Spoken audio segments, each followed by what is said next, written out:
Things have finally started to slow down since the big E3 2018 reveal of Fallout 76. Bethesda has recently released their version of Country Roads, and right now everyone is eagerly awaiting news on the beta, which has to be near based on some comments Todd Howard made in a different interview that we broke down recently. Pretty much Todd said the beta would be coming in multiple stages up to the release, so it at least seems a lot of testing and getting the game ready for this November will be important.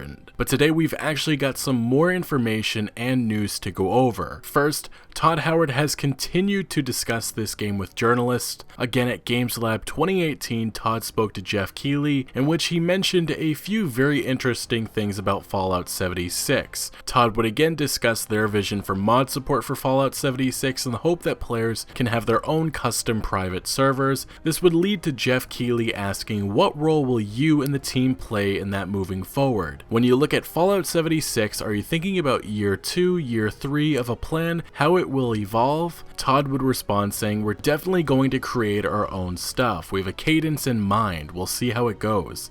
If everything works out perfectly with launch, which won't be the case, we'll be able to make a lot of content, but we know our priorities. It's a big new thing for us. We're scared. How well can we make this work? We look at some other big online games and even the people who've done it a lot, there's always problems. We're not naive enough to think it's going to be perfect. We want to focus when the game comes out, the first however many months, that we're making sure it can be as good as it can be for what it is. And then we'll have new content rolling out. The good news is that again, our team has done this for a long time. Our ability to know our tools and make content is one of the things we have a lot of experience there. It's really going to be interesting what Bethesda does post-launch. We've seen how the community reacted to the Creation Club content and even Fallout 4's DLC packs. So you have to wonder if Bethesda understands that players want a lot of quest and expansion related content. It's still not clear what direction they will go in.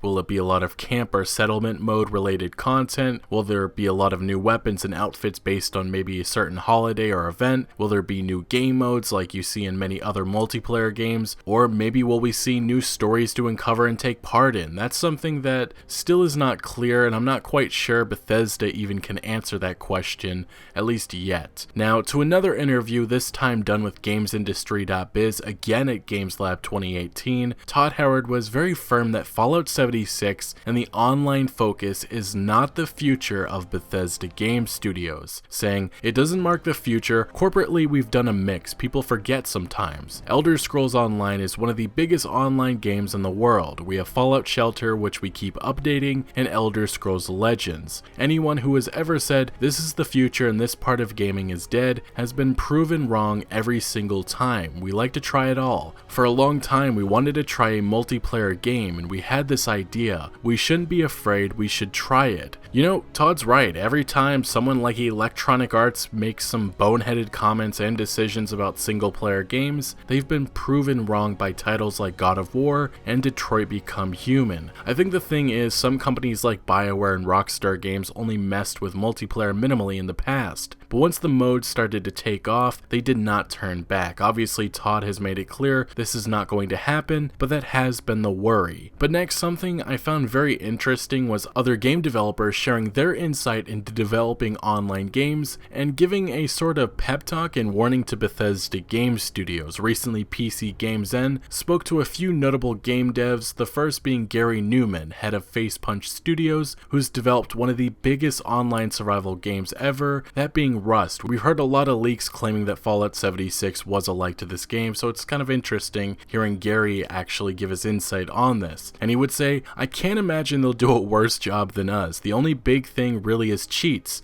Cheats are the bane of PC game development. You'll spend more time responding to cheats than actually making the game. It's the one thing consoles have on us. Next, Jonathan Che, co-founder of Irrational Games, the studio behind BioShock, would say, I think it's odd how almost every successful multiplayer game runs into loads of issues when it launches. It's obviously really hard to properly stress test servers prior to launch. I have no idea what the solution to that problem is, and we certainly didn't solve it. There are a few more comments coming from other developers, and I'll leave a link in the description to the article, but hearing some of the various issues that these developers have run into just highlight the difficulty of maintaining an online game, something that for the first time Bethesda game game studios will be doing, and with their reputation with bugs, even with a beta, I still feel there will be a lot of issues. Now, to our last subject of the day we have is the leveling system. Recently, VGR did a great job outlining how different it will be from Fallout 4.